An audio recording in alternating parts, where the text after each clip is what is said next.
Good evening then, ladies and gentlemen across the world. Welcome aboard to WOR. This is the Legacy Division, which should be in for an absolute blinder here tonight. We're, of course, here live in Hungary. Apologies for the delays. We have had some technical issues on my side, had some technical issues on Northern side, which has meant that we've had to push this stream back by a considerable margin. But we are here, and we're going for what will be an absolute blinder of a race, as I said, here at the Hungaroring. It is myself, Jota, alongside Joseph, your usual co-commentator, tonight for this race in the fantastic league that is WOR Legacy. And what an absolute blinder it has been in terms of the standings, Joseph. Good evening to yourself. We're in for an absolute blinder. Team Shizou, for the first time this season, the defending champions are finally on the top.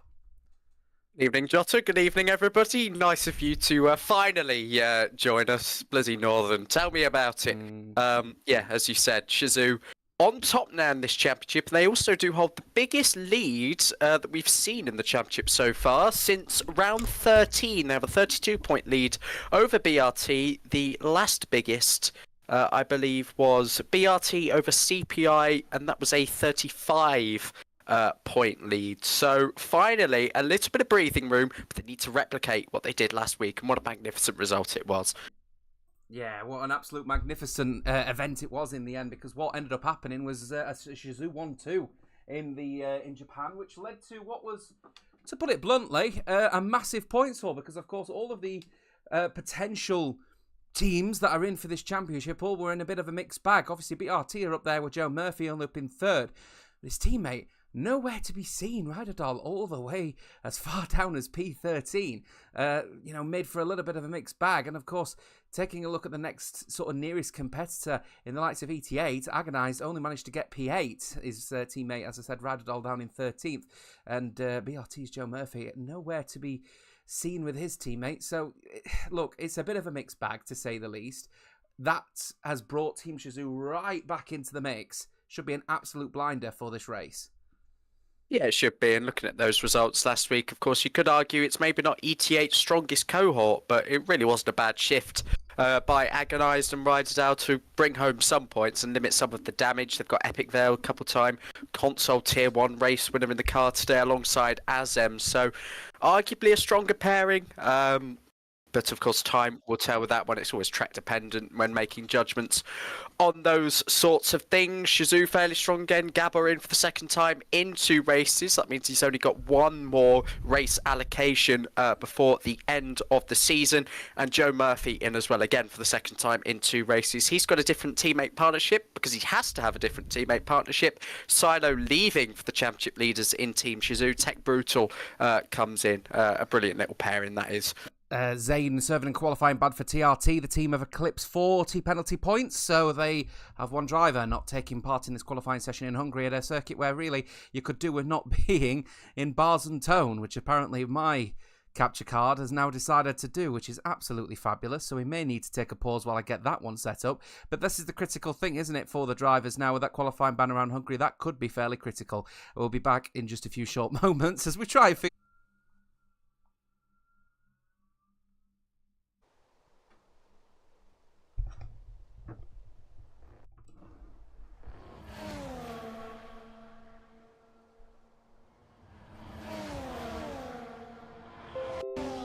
And within the blink of an eye, we are live. Sorry about that. We've got, you know what, Joseph, we're in for one of those races, I think, aren't we? It's one of those races where the Hungarian Grand Prix, is such a technical circuit. Doesn't surprise me all of these technical issues are occurring, but so far nothing technical, no technical issues for Dow, for Kevin, leading the way for EVE at the top with a 1:13.6. Yeah, 3 drivers doing soft laps, and of course it was a race last week, wasn't it, that did have some element of technical issue in it. Of course, the desync suffered by Ryan, I think it was in the end. It was just one driver. A bit of an investigation after the race found that it was nothing more than just connection from the singular party, so there was no need to interfere or do anything with the race. So the result in the end did stand, and that was good. Hopefully less of the on-track issues today. maybe it's just parting ways with the racetrack and coming more towards yourself, just to make matters worse. But Azem, Francesco, Tech, Thomas, your new top four different teams there, pumping in some quick laps on the soft compound of tyres. We should be seeing lap times in the mid to low 12s by Q3. We're approaching the lower end of the 13s already. Azem, 0.318. Yeah, start to see the lap times really starting to fall now at the moment. ET8 says them leading the way, as you said, with that 13.3. Another 13.3, though, for Francesca Largo, CPI, in Tex, BRT, 3.75 with Epic Vale, ET8, 3.90. So four drivers, rather, in the 13.3s in this one, as well as we've got people apparently reporting sound is not working. Maybe you want to turn your volume up, because everything's working fine on my side, but let me know if you're still facing some issues.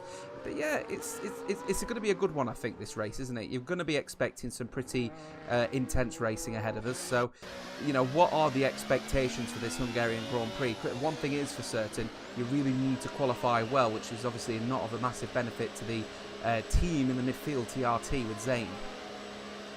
Yeah, Monaco without the barriers, it's often described as, and the start finish straight and the run down towards turn 2, not particularly long DRS zones at all. So you have to have a pace advantage in this race. You have to have a tyre advantage in this race. Oh my word, my controller is having an absolute fit as we speak at the moment.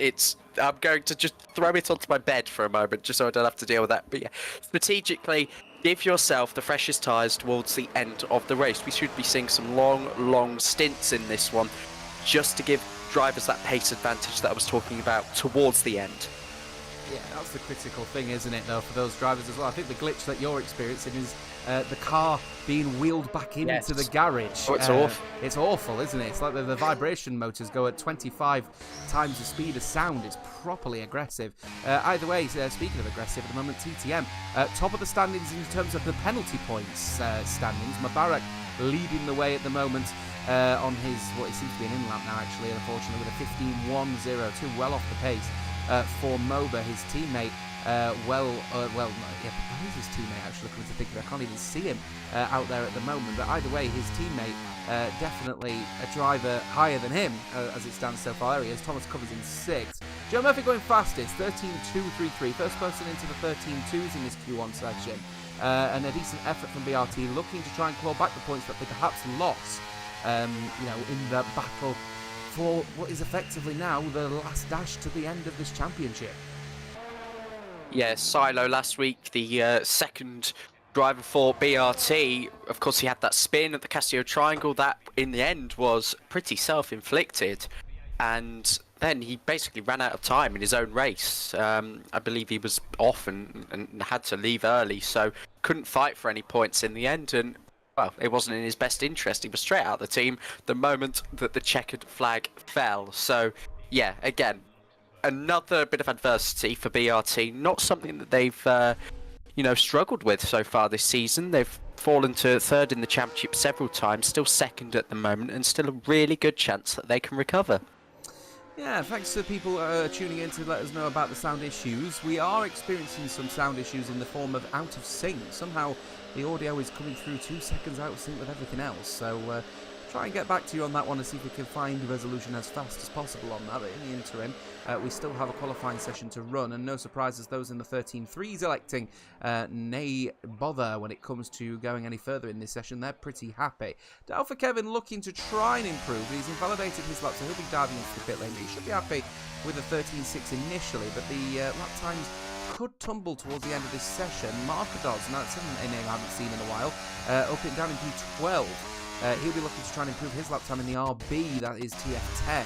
And then there's FRT Rappi looking to try and improve as well with a 13.726. Markados, a name that we haven't seen in this community for a while. I believe last time I saw him he was racing for, what was the name of the team now? ERL, I think it was, before he ended up switching over to TF10.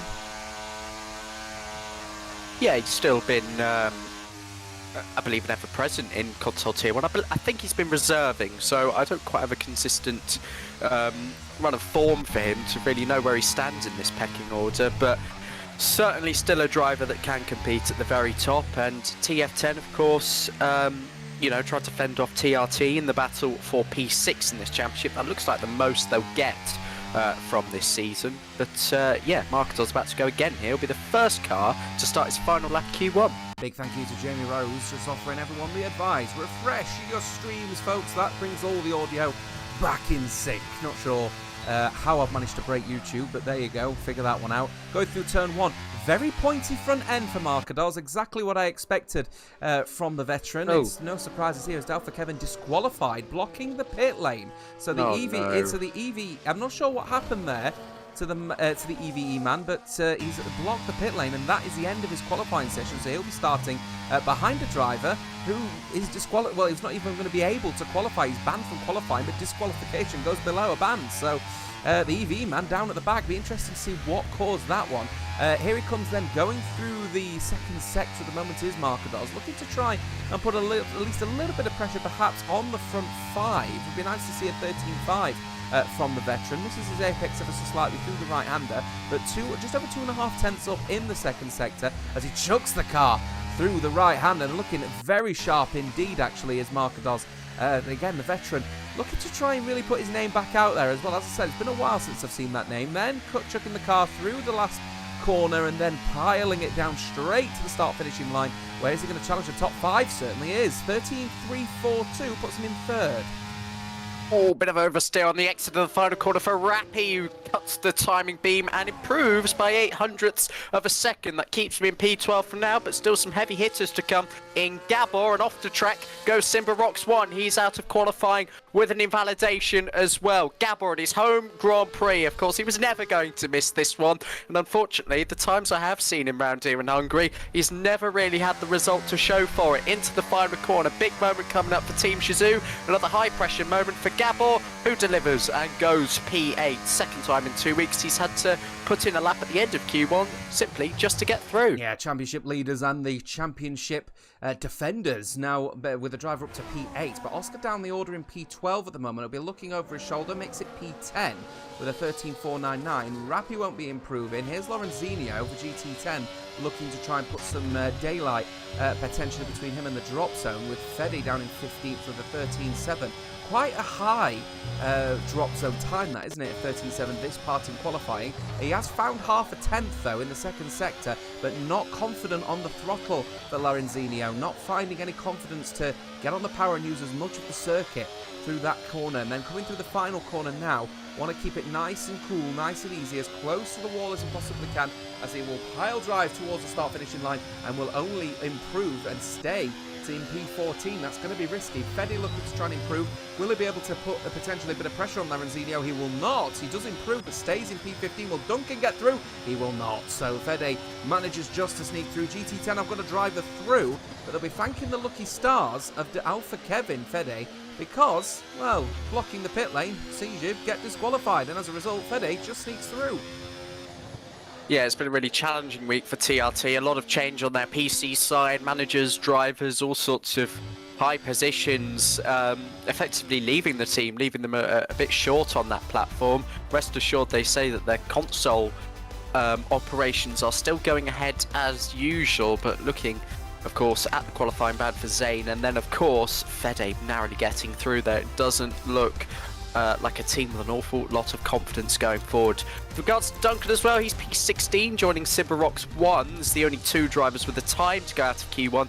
Duncan was all over the place, missing apexes, low on ERS. He was never getting anywhere near that 13.7. Yeah, pretty poor from EVE that as well. One driver disqualified, another driver not even setting a lap. Gives us an opportunity to take another look at the standings as we're just getting into Q2.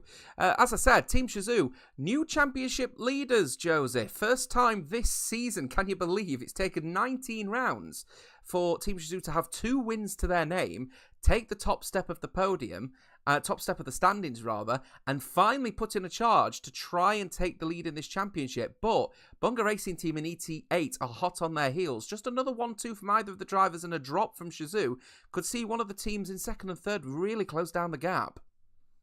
Yeah, absolutely. I put on the Twitter earlier this afternoon, Shizou have been like buses this season. You know, we've waited so long for them to win, and suddenly 2 turn up at once. They're now in the lead of the championship by a pretty healthy margin, considering it's been single-figure leads for the last few races. But this season's been a marathon, not a sprint, hasn't it? They've really had to get their timing right, and it's not to say they weren't performing at the start of the season. They've had so many second places to their name, and it's just, of course, the weighting that goes with the P1 and BRT having so many. It was a pretty big lead to eventually chase down and then catch up and go into the lead. So, yeah, their timing's been really effective. They've made smart moves in the transfer markets, engineering side of things, manager side of things. They've got everything right so far this season. And sometimes it's not just all about what you see on the racetrack. Yeah, and that's a critical thing. Joe Murphy leading, though, from P3 again, probably the leading driver within BRT's reins at the moment. But he is leading from Tech at the moment, but leading probably the top two drivers of this particular team at the moment are BRT with Joe Murphy and Tech, and maybe you could include a couple more drivers actually in there, but I think Tech and BRT's Joe Murphy have definitely been the most consistent out of the bruised line team that is the Kick Saubers.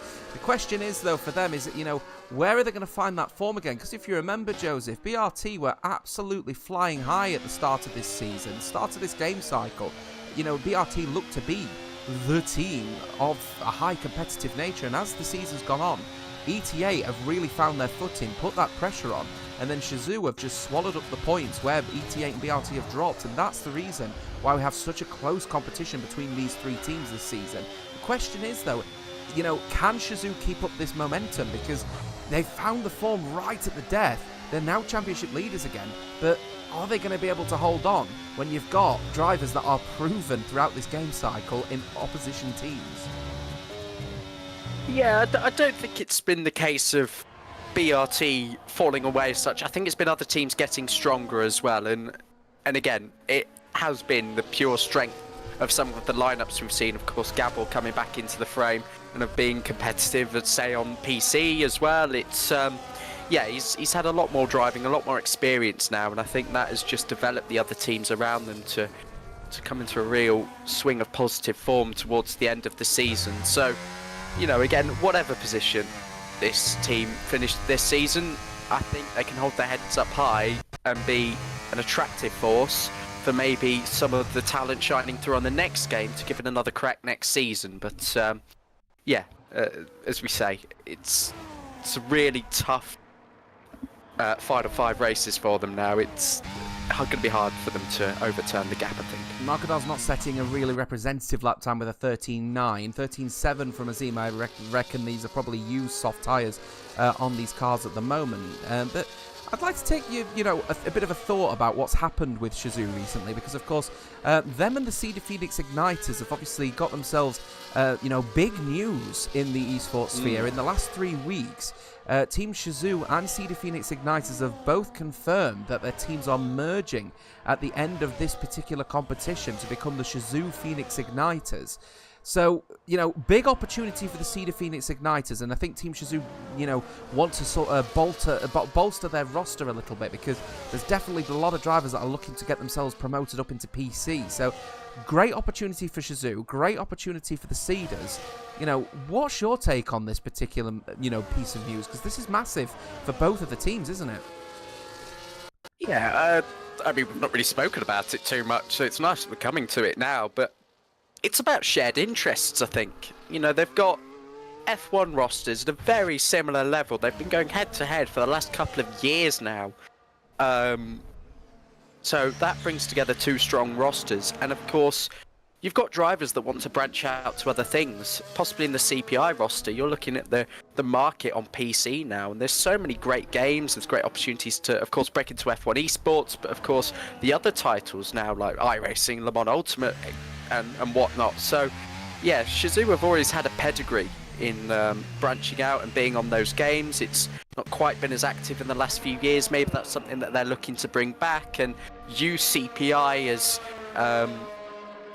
some extra talent in there for drivers that may want to partake in those activities. But, yeah, from an F1 side of things, it's huge news. You've got 2 of the biggest teams on the game coming together and building an even stronger force. But I think it's, again, as I just mentioned, about a bit more than that. Yeah, I think it's a critical thing, isn't it? It's critical news for the F1, I don't want to call it the esports sphere, because, it's obviously less of a pro competition, more of a pro-am competition, I suppose. These drivers looking to get themselves really in the mix of potentially becoming the next Otis Lawrence, becoming the next sort of Thomas Ronhaar, where they both competing in this competition actually many years ago. But the situation is that these drivers obviously have got to find their own footing in what is a pro-am competition for them. But the Cedar Phoenix Igniters, it's been a bit of a weird one because they have won other championships, across esports sphere over the last couple of years. It's only really been within the last season and a half that the CPI team have been really considered a force to be reckoned with within WR Legacy. So, this will give them the opportunity to really find their footing going into the next game cycle, because if all the rumours are to be suggested, we're going to be dropping the previous console, Xbox One, moving on to the Series, which is now going to force feed people into this next generation, the current generation, if you will, of console, which, is only going to potentially force feed other rumours about what modifications, what changes are going to be done to the game, for the next sort of generation. So I'm looking forward to seeing what they've got planned, to be honest with you. We're following BRT's tech at the moment, just going on a lap in the second sector. Looking a little bit more sharp on this occasion. They didn't get a lap time in on the first round of laps in Q2, so they are under a little bit of pressure to at least set somewhat of a semi-conservative lap time, but definitely looking a lot more aggressive going into the third sector here. So Tech immediately trying to set the precedent. Recommendation probably going to be a new set of soft tyres on this kick-out, but we'll see. Chucking the car through the final corner then, we'll see where the Ferrari power unit will power him to. Joe Murphy 13-1, Tech comes across the line 13-1, but beaten his teammate by 200ths of a second. Definitely fresh set of softs on for BRT, but that is the first sort of instinct, isn't it? The first flavour of this Q2 session. We might be touching into the 12s quite quickly. Yeah, perhaps by the end of Q2, as the final push laps under pressure, we'll start to see that. But very similar to last week, BRT close all the way through the sessions so far. Q1 and halfway through Q2, matching each other on a 13.1. Oscar is out there at the moment. He's flying now down through turn 3. Used to be a little chicane there. Now it's up the hill towards turn number 4, using the outside curb. Plenty of inside curb as well. This is looking nicely hooked up for Oscar. Very compliant over the curbs. Bit of sliding on the exit of 5, then into the quick chicane, quick direction change. Turns 6 and 7, using all of the curbs, clambering over them to try and shorten really the distance that he has to go around the corner. Through the middle sector now, very high speed section, turn 9 flat out, and well, it's turn 11, sorry, and this is turn number 12. Kimi Räikkönen under famous drifts in 2016, and that was pretty nicely hooked up, but looking at the ERS value, he'll be struggling for some acceleration as he starts to derate here, but he's using everything he's got left in that battery pack. As Emma split, the two BRT drivers, will Oscar better them? No, he's quite a way off. There could be a set of used tyres, but he's at risk. He'll have to go again. Yeah, it's something to worry about there a little bit, because let's be honest, Shazoo probably haven't fielded their best driver lineup. Gabor's very quick, but he doesn't look to be confident around here tonight. And Oscar, certainly not a slow driver by any means, but definitely got a quicker lineup of the championship leaders. So hoping that maybe they are just holding back the available drives left for their main lineup potentially towards the end of this season. Of course, we've got a week break after this particular race, so that'll be one to keep an eye out on. We've got plenty of people yet to set a proper lap time. Fede, just watching his lap actually a little bit earlier on, he was all over the shop. The car was just not hooked up at all. Tech retiring from the session, he's happy with his lap time. But Fede looking to try and improve from his 27.2, and he will do so, but he will be knocked out of qualifying with a 13.789. Mubarak as well, really struggling out there at the moment as well. 6.5 seconds, in fact more, and he's invalidated as well, has Moba. He is not confident out here at all, is the veteran, and now he's going to have to come back into the pit lane, get a fresh set of boots on, and he can't play conservative. 136.7 won't get you through anywhere near Q3. Yeah, I'm looking at that Fede lap time and the lap in general. I'm thinking, have you even practiced if that's a fresh set of tyres? Because 6/10 off on a short circuit like this is really not a good showing so far. He'll probably be the first to admit that. Ooh.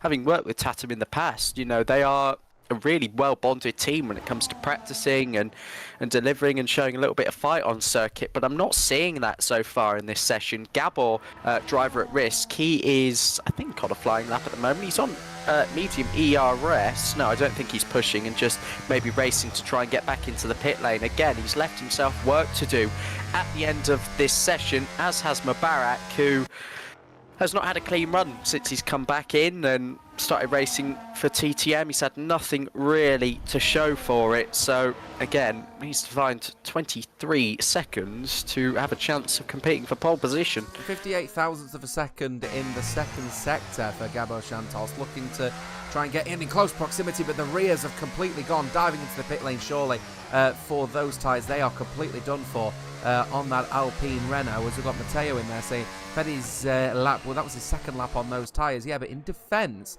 of that particular sort of conversation of Fede, he did abandon his lap and set a 24 on those laps. So he definitely abandoned, but the question is where did he abandon? If he abandoned quite late into the lap, then yeah, those soft tyres will have been completely done for. So kind of surprised he decided to complete the lap regardless, because he's obviously cut out around about a second and a half.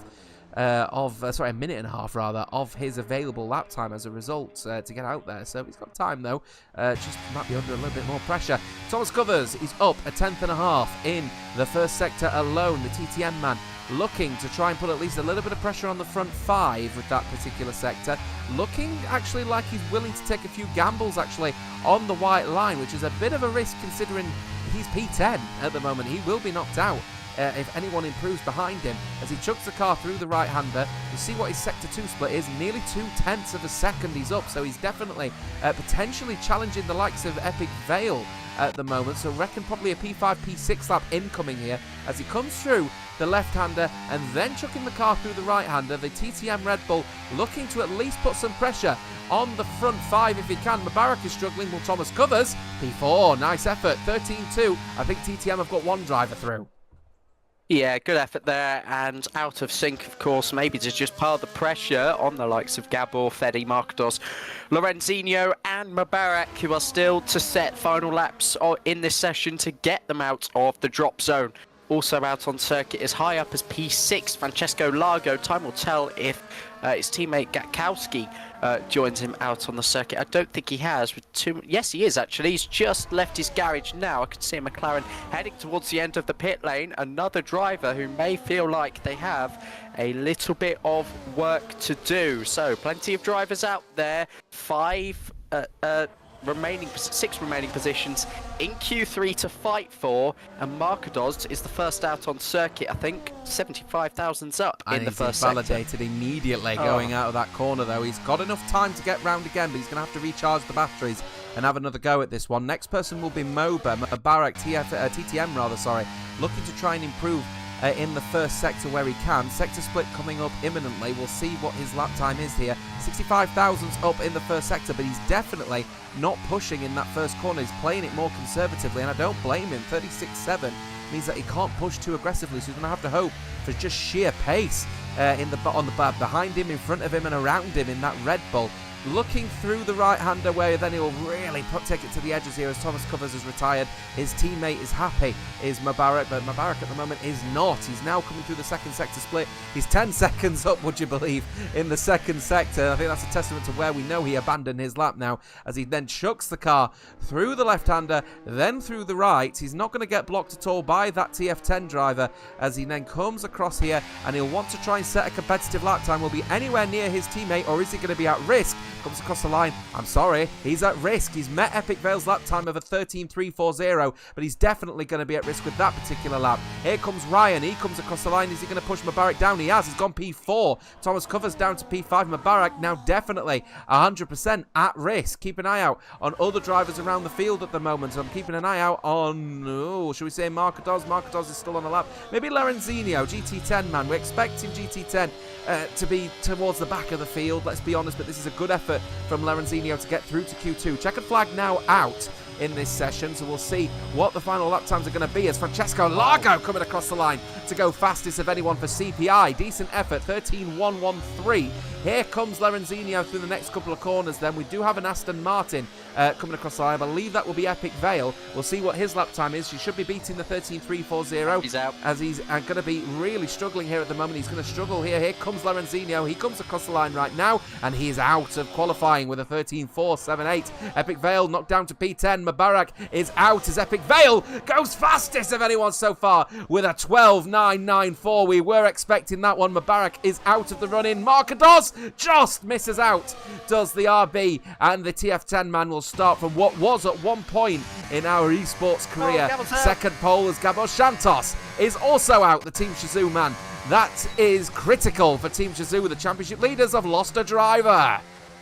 Again, too much to do at the end of the session. Gabba has knocked himself out of Q2, and yes, it may have worked in Q1, but second time is not the charm in Q2. Italian 1-2 as Epic Vale dips into the 112s for the first time this evening. Had a Francesco, Tech, Azem, Joe Murphy. Those three drivers, Tech, Azem, Joe Murphy, all retired earlier on in the session. Gatkowski improved. He solidified his place in Q3 alongside his teammate.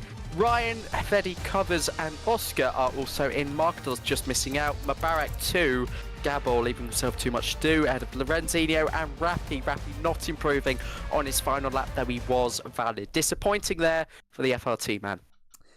Last week then, another quick conversation about the Japanese Grand Prix, because you did mention, actually, we did have a little bit of a conversation in terms of whether the race results were even going to stand, because we had a bit of an issue with what seemed to be quite a heavy amount of desync in this race. But when we managed to get all of the clips compiled, Luke setting up a dedicated chat, turns out it was all centered around one particular driver desyncing versus everyone else in the, I think it was one of the TTM drivers, wasn't it? So, in the end, Joseph, these race results do stand. Team Shazoo take the 1-2, but they've not managed to carry the form over from Japan to Hungary. Two completely different circuits, don't get me wrong, but they're both technical. What's going on with Shazoo? They're just up and down. Yeah, it's I think just a carryover of some of the lack of consistency, especially in qualifying, that we've seen over the course of the season. Pole positions to their name, Team Shazoo only one, and that I believe that came in Japan, didn't it? So yeah, qualifying has not been their strength at all, so it doesn't surprise me to see, an element of frustration again within the team, whereas their rivals BRT have taken pole 6 times this season, and probably favourites for a 7th with the way their Q2 went, only needing 1 lap and both drivers on it and putting in a 0.1. So again, just leaving themselves a little bit vulnerable already, and this is what I mean about the hurdles that BRT have had to jump. Most of their performances come in qualifying, leaving themselves in a great position for the race. But back to your original point, I'm glad the race result did stand. I said it was Ryan earlier, I believe it was Enzo actually, who did receive a connection warning. It seems that he was the sole cause of desync, and yeah, no need other than that. My connection was playing up a bit as well throughout the course of the race, but other than that, no major issues, and so the race result rightfully stands. Yeah, it's unfortunate, isn't it? Because a lot of incidents actually ended up happening as a result of that one, and a lot of people started blaming what was quite an extreme amount of desync. Now, from our side, we did end up experiencing some little bit of lagging, but nothing extreme. So, in the end, it was managed really well, and the teams basically all agreed, look, this is the situation, really, isn't it? So we just got to get on with it, and the race results stood. Team Shazoo are the championship leaders, but they've lost a driver, and now Oscar is the single driver here for Team Shazoo. And I'll be perfectly honest with you, not to disrespect Oscar, but I would have expected Gabba to have got through if one of the drivers were knocked out. What's going on with Gabba? Because I know that he's obviously experiencing a few changes when it comes to what he's going to be doing in his esports career, quote unquote, if you will. I know that he's experimenting on PC at the moment as well, isn't he? So the question is the consistency starting to falter as his priorities shift towards the end of this particular game cycle. Is that really what Shazoo needs at the moment? I have no doubt about Gabor as a top driver. He had a pretty slow start results-wise to his PC Tier 2 career, but picking up P4 in Canada really, solidified his ability to be able to compete. Maybe it is just a bit of a hangover effect from changing between the two platforms, as Joe Murphy and Tech Brutal already on it, already on the fresh tyres, and the new fastest lap of the day so far, 12.89 there for Tech Brutal. But yeah, it's hard to pinpoint. You might have to ask him personally just to really get a definitive answer. But again, no doubt about his ability at all. Yeah, that's the question, isn't it, really, about what's going to happen in terms of the development of the drivers that are wanting to move it to PC, because of course their priorities are naturally going to shift, and that's not any specific issue with any specific individual. But at the end of the day, you look at someone who's leaving their job, they're going to check out a lot earlier than perhaps someone who's obviously in their career. So that's just my point. But at the end of the day, the professionalism of these drivers would indicate that they'll try and push as hard as they can. But I'm sure Shizou will answer for that one if anyone asks the question. Here's TF10's Ryan looking to try and set a lap. His teammate knocked out in Q2 down in P11. He goes P4 with a 13.193. BRT still the only drivers to set 1 minute 12 in this early part of Q3. Now, if they are on used tyres with someone in a 12.8, I tell you what, BRT are going to be smiling from ear to ear, but I really doubt they are used tyres. If they are used tyres, that's unbelievable. Yeah, no way. I mean, they both only got through on one set in Q1 and Q2, which of course gives them scope to throw 2 sets of fresh tyres at it in Q3. And of course, first run's done. They'll sit in the garage now until it is time to go out again at the end of the session. Hungary, often a circuit, in real life anyway, that experiences the most track evolution out of really any circuit on the Formula 1 calendar. It's often dusty because of the sandy soil in the area, and of course the fact it doesn't get a whole lot of use throughout the course of the year. But no such dust reflected in the game, and no such dust for BRT. They are looking clean as anything so far in qualifying. Keeping a firm eye then on that lap then from Epic Fail, who's just about to get going with his lap now as well. We've got other people looking to improve. Here's the Seoul Shizou man. Again, championship leaders looking to try what might end up being actually a little bit more of a damage limitation race for the Scottish outfit. Chucking the car through the right-hander. Very easy to lose it on that curve, so he's leaving much of a gap on the inside then, as Oscar looking to, I say he was playing a bit gingerly, and I'm wondering if he's struggling a little bit with perhaps a bit of a maybe a low ride height on the Alpine Renault. We'll have to see as he chucks the car through the right-hander, looking a bit more confident as he enters into the third sector. 52.5 is not an inspiring second sector from the Shizou man, as he looks to try and put Shizou at least in a position to be competing with the likes of BRT and ET8, and the last thing that they need at the moment is BRT and ET8 to be absolutely on it, and unfortunately for them, they've got 2 and 3 with that one. Is he going to be at least up there? No, 13.7, he's well off the pace. Got to be a used set of soft tyres, but only 5.5 minutes to go in this session. He's only going to have about 3 minutes when he actually leaves, so under the cosh a little bit is Oscar, and there's Azim. That's the worst possible situation for Team Shizou. It's ET8 and BRT 1, 2, 3, 4. Lovely checkerboard pattern going on there in the top 4. Epic Veil taking the fight to Tech Brutal within half a tenth almost of that provisional pole position lap time. And Tech and Joe Murphy are out again already. This will be interesting to see whether this is another fresh set of tyres. Going on board then with Joe Murphy down in towards the first corner. Bit of a crest in the circuit, and you brake just as the curb starts. That's a big lock-up on the front right. Missed the apex ever so slightly, but the exit speed is good. Still managed to carry a significant amount through there. Again, small lock-up on the left front, going through turn number 2 and down through 3 as well, hugging that inside curb. This first sector split will be telling. Is it a used set? Possibly. 300s down, but of course, maybe scope for improvement at T1. Rounding turn number 5 then, using all of the track on apex, minus that sausage curb, which is your deterrent from exceeding track limits there. Nicely done over the chicane. Smooth as anything on the exit. Now through the right-hander of turn number 9, kink left, turn 10, and then into the flat out right of turn 11. Absolutely no hesitation needed there.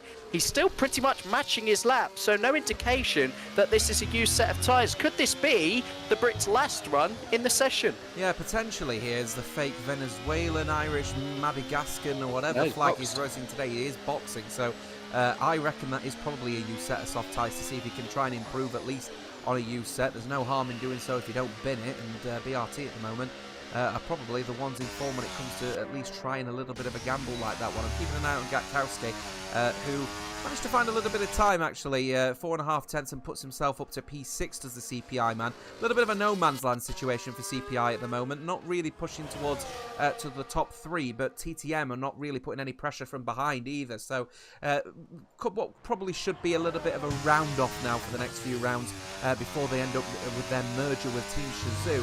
Gatkowski, 13.138. So a little bit more pace to be found, I think, in that McLaren Mercedes. Yeah, another thing regarding the merge is that there's absolutely no reason why CPI would want to go for this title. Of course, they will tell you that they are still very much independent in this circumstance, and, you know, they are still gunning for the title, but let Shazoo have the prize money, it's yours as well. Like, that prize money is going straight back into the new Shazoo Phoenix Igniters, and they will, of course, benefit from it. So, you know, if they could stay out of it and maybe just hang on and finish third and still get a nice chunk to add to the total prize pool between the two teams, then there you go. You've got even more revenue going towards that new team, as it will be. But, yeah, on track anyway. Tech also did come into the pit lane. I have to say, if they were both used tyres, which they must have been, because I don't think they have another fresh set, then they were looking very, very competitive with their original laps in the session. Same as going for Tech Brutal. So I think, you know, this is a really, really confident BRT now that they can improve further and put some daylight between themselves and the others. Leading driver, though, for people on their final runs, I believe, will be Thomas Covers, TTM man. He's got plenty of time to keep the tyres warm and have another go. And, of course, if he ends up making a mistake, it's better to make the mistake earlier than later. He has got the time to potentially do a second run if all else fails. He's just coming across now the final hairpin before he gets on with this particular lap. Now, this is critical here. Of course, Mo Barak, his teammate, knocked out of qualifying in Q2, really not confident at the moment around Hungary, which is very unlike Mo, but usually his technical circuit seems to be a bit more of his forte, but not able to find the confidence around here. Here's Thomas Covers then, going into turn 1. Is there any lock-up? There is a little bit of a lock-up on the inside, but he still hits his apex, so it shouldn't be too much of an issue. DRS is now open as he approaches down towards turn 2, with the car able to hold on to the apex very nicely, not too bad, as he then approaches then the critical corner. This left kink is where we're going to be expecting, I think, perhaps a few mistakes in qualifying, maybe even in the race. He just has a couple bites of the cherry, but still able to hold on, and he's up 35,000. Yeah, he is. I mean, that was almost flat out through there. He used the friction effect, the drifting effect that you get to slide his way around the corner. Absolutely no sign of any lift off from Thomas Covers, who powers on now through turn number 10 and into turn 11. Well, that's completely flat out. No such slide needed. Half a tenth up on his lap at the moment, threatening to get into the 1:12s. How's the final sector going to come? There's a lot of time to be gained here with the long radius corners and the traction zones of turn 13 and 14. Good exit needed here, smooth on the power, use all of the track on exit if you can, and up to the line for Thomas Covers. He's on provisional pole for TTM. Yeah, cracking lap that one, 12.864. It's big and it's massive, and it could be even more critical for the likes of ETA and BRT, who of course don't really want to be fighting with the teams that they would consider to be in the midfield, but there is plenty of opportunity to potentially find a bit more time. We're going to be keeping an eye out on other people that are going to be setting more laps across the field.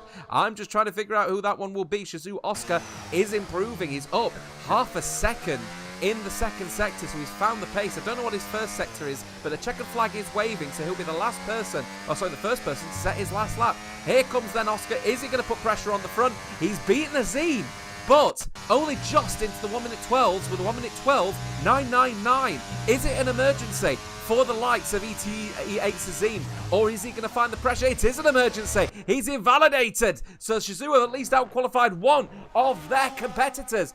But how far off are they going to be? Epic Vale has also invalidated his lap. Tech is not beating Thomas Covers, and BRT's Joe Murphy's in the grass. Thomas Covers for TTM out of nowhere has potentially put it on pole. Ryan is not improving either. I tell you what, TTM smiling from ear to ear. Moba couldn't do it, but Thomas Covers certainly has. He's on pole. Oh, well done, Thomas Covers.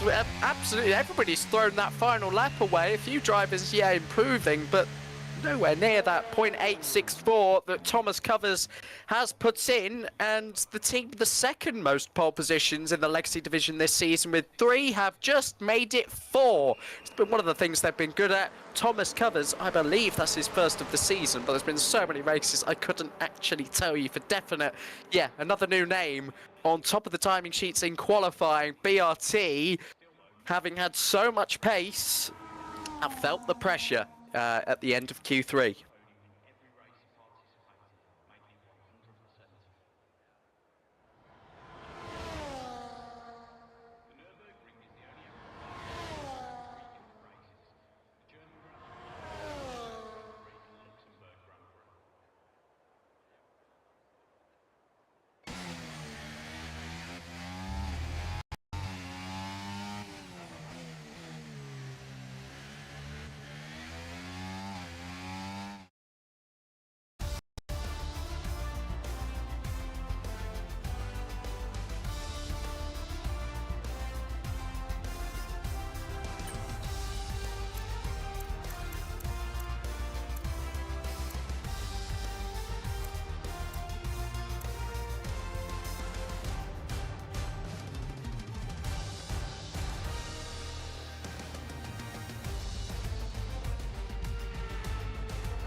Welcome back, folks, to WOR. This is the Legacy Division. We are back for this Hungarian Grand Prix ahead of us. We should be in for an absolute cracker of an event, because I tell you what, out of nowhere, TTM have sent Thomas Covers to pole position, but ET8 and the team Valonga Racing team are absolutely going to be all over the back of the Red Bull, and of course Shizu Oscar trying to be in a little bit of a damage limitation mode for the championship leaders. Tis myself, Jota, alongside Joseph, your usual co-commentating pairing for what will be an intense race in the Legacy Division. Of course, this is round number 20 of 24. We will be in Britain in a couple of weeks' time after this particular race, but we have got an absolute cracker ahead of us, and what is going to be a really important race ahead of us, because of course going into this one you really want to have the momentum going into this one, Joseph, going into the week break. Let's be candid, BRT and probably ET8 are the ones that are favourites for this one. Yeah, absolutely. Evening again, everybody. A week break to come next week, and a week where all focus is going to be in perfecting that Silverstone sprint weekend, well, sprint day you could call it, in a couple of weeks' time. Now is the chance to put some valuable points on the board. BRT in second and fourth to start this one. ET8, who have drifted away from the championship lead a little bit now, 64 points behind Team Shizu, but they can still mathematically take the lead today if results go their way. They've got Epic Vale in P3, and they've got Azem in P7. So again, a really aggressive grid, you should think, with both of those teams wanting to come through the field as well. There's Shizu Oscar in P5, Gabor climbing from P13.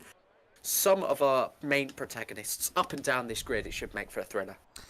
The drivers will now be readying up on the grid for what will be an intense race ahead of us. You've got 10 seconds, Joseph. A specific favourite for win? Oh, I'm going to go for a shot win for Azem from 7. A shock win for Azem for the ET8 team. Should be an absolute blinder. Regardless, let us know who your favourite is for the win in the comments if you are watching live. And if you're not watching live, where have you been? Here we go. The drivers are lined up on the grid. It's 1, it's 2, it's 3, it's 4, and it's 5 lights. It's 5 lights, and they are a go. The drivers, here they are. They're going around the inside line. Tech will be trying to put some pressure on Thomas Covers, but it looks like he's had a decent start, semi-decent start, a really good start, immediately chucking the car to the inside line to defend. So around the outside, the bruised line will go, but the Kick Sauber cannot make any progress. If anything, Joe Murphy trying to put a little bit of pressure on the likes of Epic Vale, but in the end, they stay as aforementioned. Oh, it's a little bit of a late breaker, though, from Tech. That could invite Epic Vale right back into the mix here. Tech is going to defend from this one. He will just hold on for dear life. Shizu Oscar just holding on to P5 and staying in front of Azem, who is in P6. Gatkowski trying to hold on from P7 in regard to the position changes. Upper position for the likes of Azem, for Gatkowski and for TF10 Ryan, because Francesco Largo is down 3 positions, who was also down as well. Fede from 10th down to 15th. Appalling start for the Ferrari. Damage for Francesco in the second McLaren at the moment. That's why he's lost a few positions. I saw it flying off at turn 2, and already significant performance deficit now. Look at the way he's struggling and understeering through some of these high-speed corners. Well, Mark does have a look into turn number 12. No, he doesn't, but wide goes the McLaren. This opens the door for Marcados. Francesco's looking to hold on here, and he's been switched back into next week. That is because there's absolutely no downforce on the front of that McLaren, and he's had to bail and come into the pit lane. Disastrous start for Francesco Largo, who has to get rid of that set of tyres and have a new wing already. Classic Marcados, that one. A nice little switch back. I think, actually, to be honest with you, Francesco Largo wasn't really trying to defend. I think he was just trying to get out of the way. As a result of that damage, he's in the pit lane, and the CPI man is down at the foot of the table. Honours even for the front 5. They have decided to hold station between them, and that's no surprises there. Thomas Covers, though, leading the way from Tech, from Epic Vale, from Murphy, and then from the likes of Oscar, who is just trying his hardest at the moment to do a little bit of a damage limitation run. 5th and 10th is not a bad result for Team Shizu. The challenge is that everyone else around them is going to be scoring more points, except for the likes of the Zem, currently in P6, who no doubt will be putting pressure on that Alpine, because he knows, and his team knows, that this is the opportunity that they've been looking for to potentially get themselves back at the top of the table. Don't rule out Francesco in having a big part to play in this race. The medium tire is very prone to overheating. It's a very heat-sensitive track. It's hot. The track temperature is hot. We've got high-speed corners that mean the rear tyres do quite a lot of work because of the load being put through them. And Francesco, now with a fresh set of hard tyres, which are a little bit less heat sensitive, of course, should be able to potentially close up some of that gap that he's got in the clean air. And when these guys start pitting, which, because everybody's on the medium tyres, will not be too long into this race, he'll be there or thereabouts in the traffic, and he could still have some big influence, particularly on his teammate Gatkowski's race. So again, do not rule out CPI in potentially still doing something pretty spectacular here this evening. Yeah, they could really do with a safety car, though, to be perfectly honest with you, if they want to get back into this race here. A little bit of a gap forming between Joe Murphy and Oscar, which is allowing him not to take the curves as conservatively as he needs to, which is allowing him to get back onto the back of BRT's Joe Murphy in P4 as well. Joe Murphy looking to put pressure on ET8's Epic Veil and then potentially lead a bit of a charge against Thomas Covers, so then BRT can potentially dictate the race pace here. But what an opportunity for Mubarak down in P13.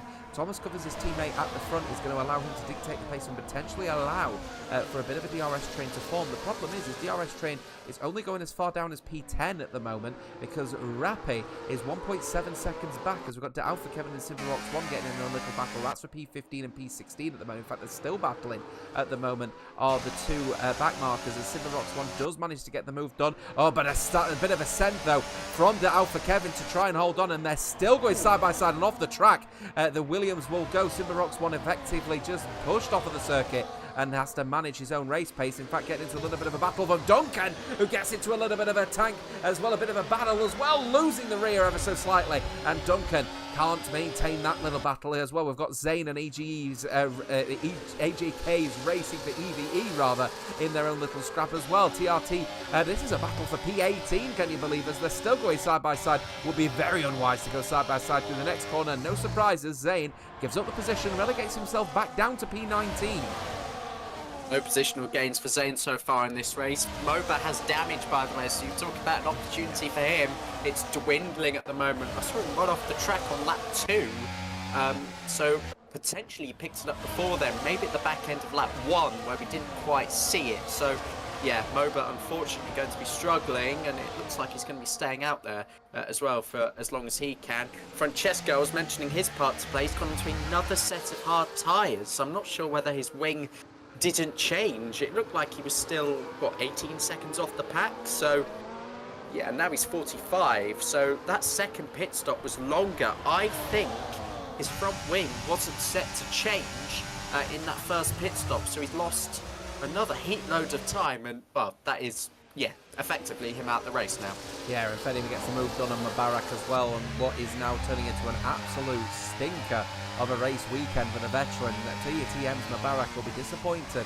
Poor qualifying performance, and now potentially a very poor race ahead of him. Francesco Largo, not sure on that strategy, but it's now a minimum 2 stop, could be a 3 stop for the CPI man now, but not the wisest of strategy calls to not replace the damaged front wing. Thomas Covers leading the way still at the moment, as the front 5 are still on as even. But going into turn 1, did have a little sneaky peek at the Aston Martin of Azim, who did put a little bit of pressure going into turn 1 on Oscar, and Oscar did react in the braking zone, so he is starting to feel that pressure at the moment from the Aston Martin Mercedes.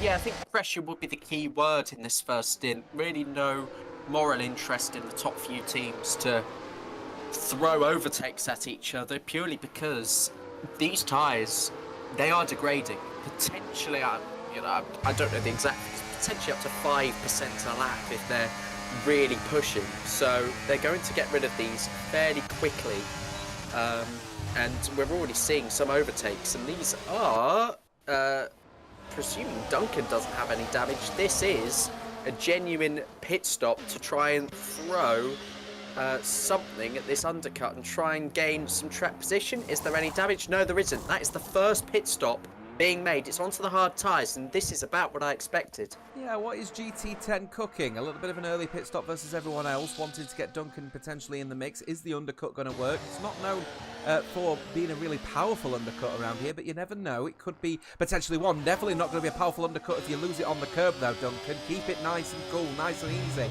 His team will be telling him as well, as he locks up going into turn 2, so not confident at the moment on those hard tyres, as Francesco Largo is just coming across the start finishing line. Thomas Covers still leading the way, and again, honors even still between the front 6, as Katkowski's actually managed to make some inroads here. But what a start from Markados and Ryan, though, considering the situation for TF10, 8th and 9th respectively. They could dictate the middle part of the track here, as we've now starting to get the pit stops coming in, as Joe Murphy's coming in, Gatkowski is staying out, I think. No, he's coming in. Gabo Santos also in. Lorenzinho is coming in for GT10 1 lap later than his teammate Duncan. This is going to be a critical set of stops here now as people leaving the pit lane. We're getting a bit of a jump here. Gatkowski just leaving the pit lane, gets in front of the McLaren. No surprises on this one, so he now leads the front of those on the hard tyres. Where is Duncan going to come out? He's only just coming across the final corner, so again, not really a strong testament to the undercut around here, but he is going to be at least in front of Moba still, and he's not going to get even in front of Simba Rocks 1, so the undercut not working at all for Duncan.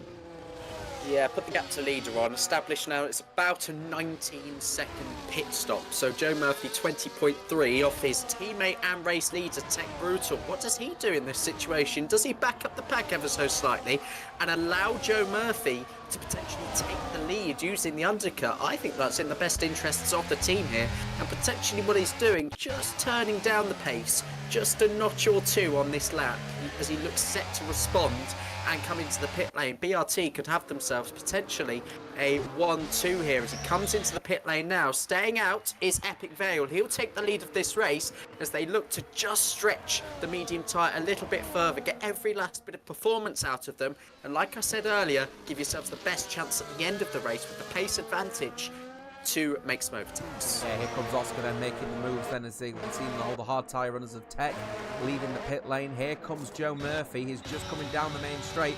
Is he going to be at least going to be able to get the jump on his teammate? He certainly will. Will Gatkowski also get in there as well? He certainly will. He's side by side through turn 2. He's on a new set of hard tyres, which is going to be cold. Tech has missed out as a result of Gatkowski's undercut. The undercut has worked quite well for the CPI team, and Gatkowski now in a favoured second place.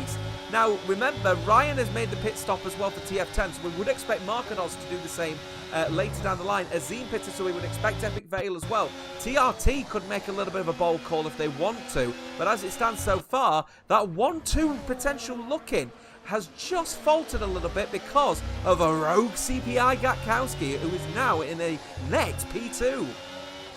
Still a net positive though for BRT. They've turned to 2-4 on the track to a net 1-3 on the track. So potentially after a 1-2 again this evening. They were on for it in Kota, didn't quite work out with Justin potentially not playing up to the team game on the final lap. Joe Murphy and Tech Brutal now, though, have got to think long and hard about the remaining 26 laps of this race as we cross the line to start lap 9 of 35. Markados, Epic Vale and Fede now into the pit lane. Markados, Epic Vale is the driver we're looking out for, puts it third on the grid. Where's he going to come out in all of this? Behind Gabble, behind Oscar. This is big for Shazoo, jumping the ET8 duo, and they have, as Oscar hangs it around the outside at T1.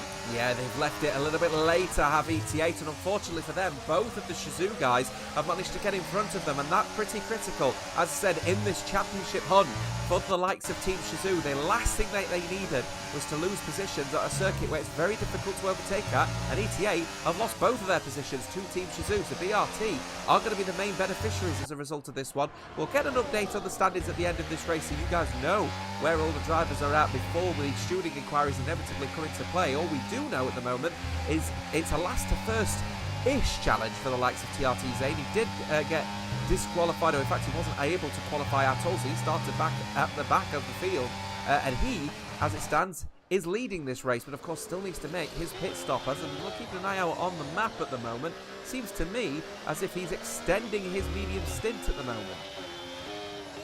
I've just done some very quick maths, and to my knowledge, this championship might just swing in favour of BRT if the results stay as they are, but of course still a long way to go, and the numbers change all the time with points values all the way down to P15, so let's not jump to any sort of quick conclusion on that one. Interesting for Zane, still staying out there. Look how quickly that gap is dropping between him and Joe Murphy. The mediums surely screaming in pain, overheating, and degrading even more as a result as you enter that sort of negative cycle with the tyre. So yeah, he should come into the pit lane pretty soon, but potentially gambling on a high-risk safety car around here with the barriers so close. Yeah, but the thing is as well, there's 2 DRS trains happening at the moment. You've got P2 as far down at the moment as P10, and then, P11 rather, and then you've got P12 as far down as P17. So, 2 DRS trains potentially into their own little scrap as people just try to get used to the hard tyres, of course, on a higher fuel load, because of course they went for an earlier pit stop than maybe what you would expect to a track that shreds its tyres. So, the drivers have got to get used to this now as TRT Zane finally entering into the pit lane here. I'm not entirely sure exactly as to why he's extended his pit stop, because to be perfectly honest with you, he's not going to gain massively being on these old medium tyres. He's now just switched on to the hards. We'll see where he comes out, but he's going to come out significantly lower, let's be honest here, as Tech is going to go for a little bit of a half-hearted move on Gatkowski. Gatkowski under a little bit of pressure at the moment. The last lap not the most blinding of laps from the CPI McLaren Mercedes, but Tech still just putting that little bit of pressure on the rear wing of the McLaren, but not making any early moves. Ryan and Azem side by side as Ryan almost gets pinched on the inside apex of turn 3. Good holding on there by Azem, but it looks like Ryan is looking to show him who's boss here.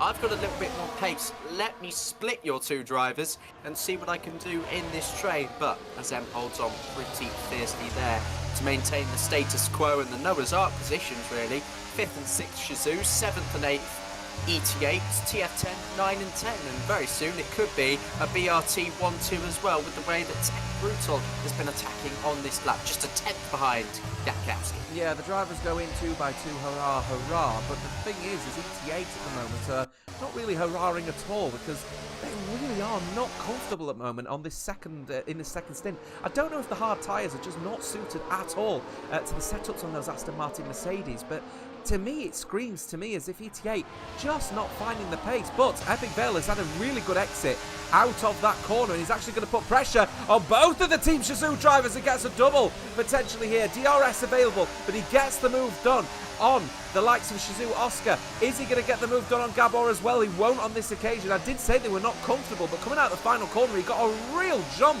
going out of that final corner and is able to split the 2 Shizou drivers. Now he's after Gabor.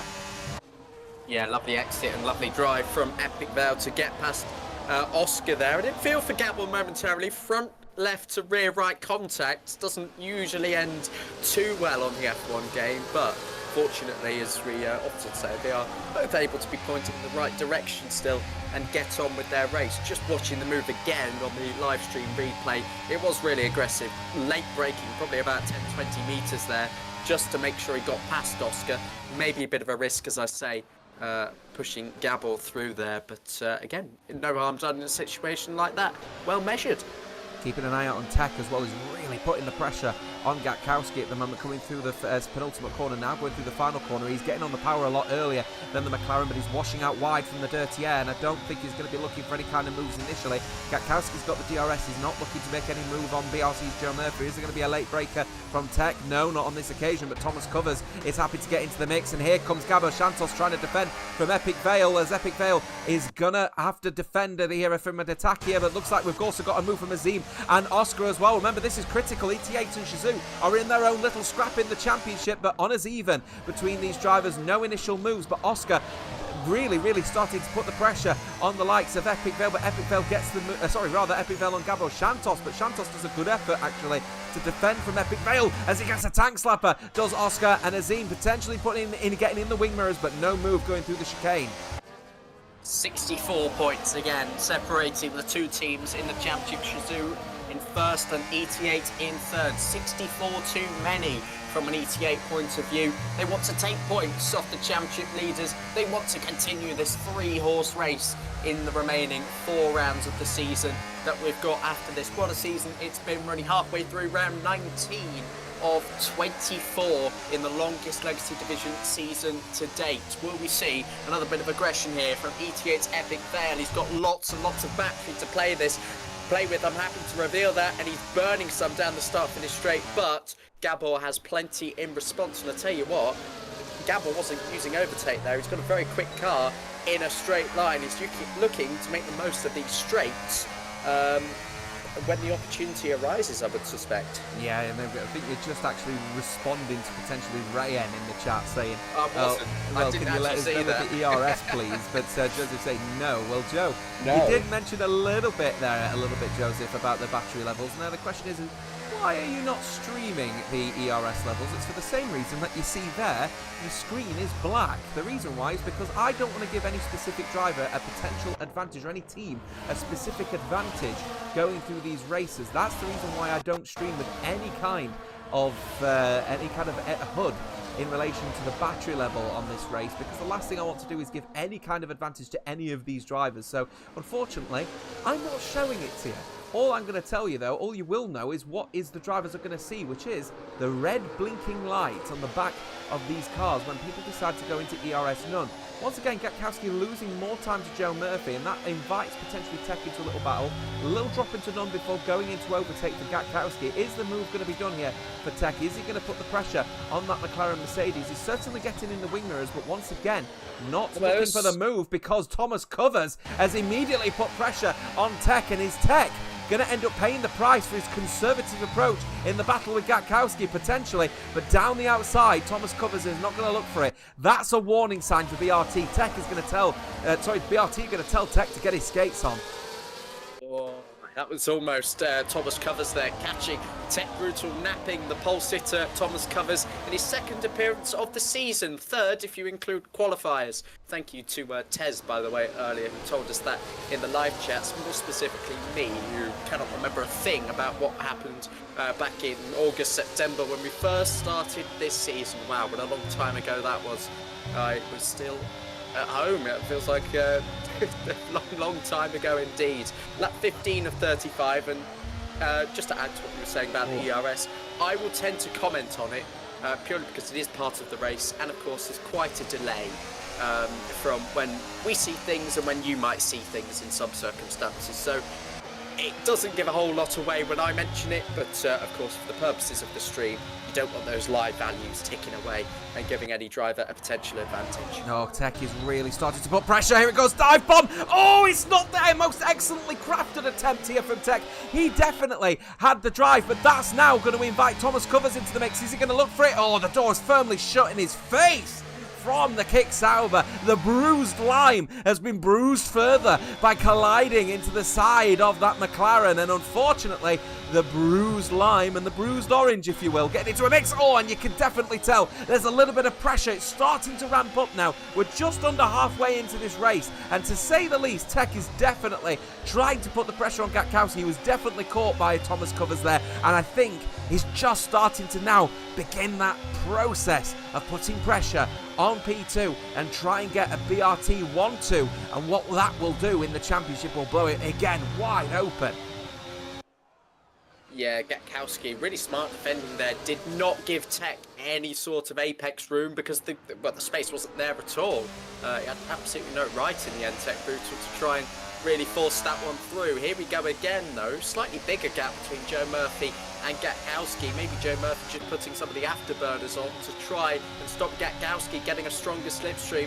Here Tech Brutal goes again. I think it's too far back on this occasion. Instead it's Gatkowski closing right up to Joe Murphy, and they'll fight another day. It's Epic Fail now around the outside of Gabor. This is for P5. Contact on the exit as the right end plate just touching Gabor's left rear tyres. He holds on now for P5, defending in the middle of the circuit, and nicely done indeed from the Hungarian, who knows all of the tricks of this circuit more than anybody else on this grid, as we don't really see any positional move on lap 17. No, it's still very much about who's going to be the one that's going to blink first, who's going to be the one that's going to make that mistake.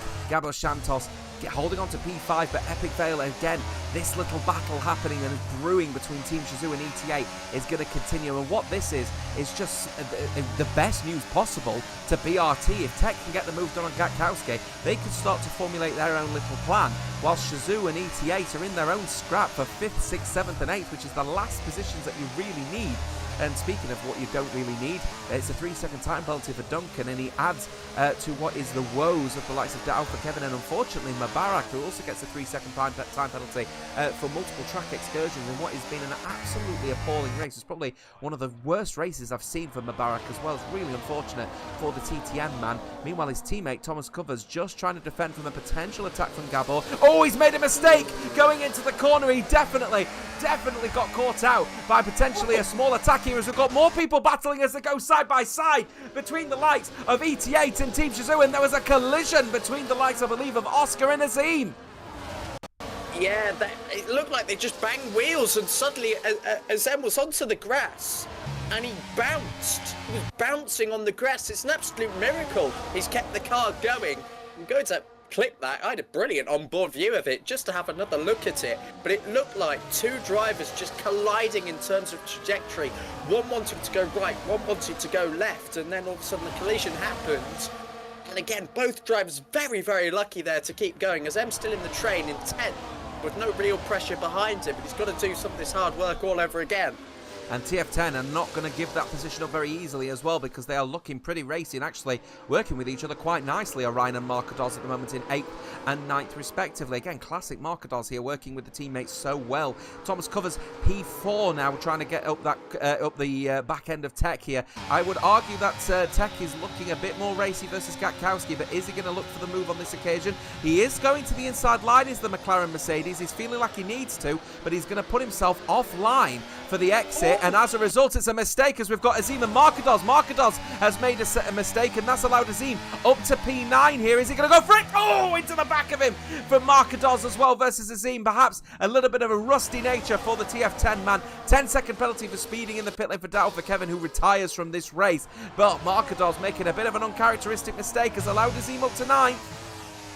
Remember in Mexico when the two TF10 drivers collided? We nearly just had a dramatic repeat as Markados outbroke himself, hit the back of Ryan, who was sent into a tank slapper, and of course Azem there picking up one of the two pieces that were available to him, and of course had to defend again from Markados as they was effectively in combat on the exit of the corner.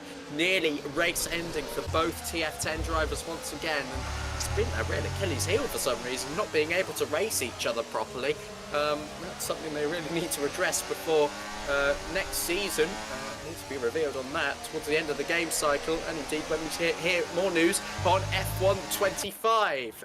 Any change at the front then on lap 20? Gatkowski again pulls to the right hand side, which effectively... Oh, it's a late breaker from Epic Vale, looking for the move on Gabo Santos. It's a lot cleaner than perhaps what we've seen going into turn 1, but they're still side by side going into turn 2. Here they go down the inside. It's going to be a bang of wheels. Gabo Santos. Oh, it's another collision and maybe some debris on circuit as they go side by side. Here comes Epic Vale. Is he going to get any closer? No, not on this occasion. Very well defended from the Team Shizou man, and the championship leaders holding on for dear life for P5. When you think nothing's going to happen, and then suddenly the car's thrown down the inside. My bad for missing that one. Epic Vale still facing that Alpine-sponsored rear wing, or is he? Oh, almost an opening going into the left-hander of turn 8. He'd be very lucky to get two cars side by side through there. Keeping an eye out as well on the battle happening for P4. Duncan, another 3-second time penalty for his troubles. As Senol Vablika saying, Gatkowski, if you don't want this problem again, you need to overtake Joe Murphy. My dear friend, you've just explained racing.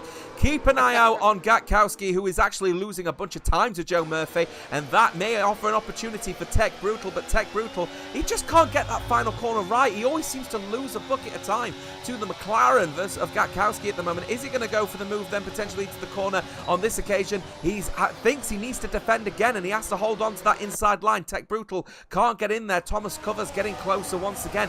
We're happy to make a move on Tech if he ends up being caught napping again, that's for certain, as we've got more potential battles happening. Let's go to the back of the field actually. P14 and P15 as Zane is trying to get the move done on Simbarox 1, but Simbarox 1 has just been done and what potentially might be called a little bit of a punt to pass, but Zane gets the move done. Oh, really forced off of the corner once again. A Williams off of that corner again.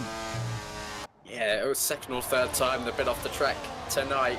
It's never a dull race for Simba, really. We should just have a Simba cam on at all times. He's always in thick of something, and again, just demonstrating that as TRT and FRT go head to head.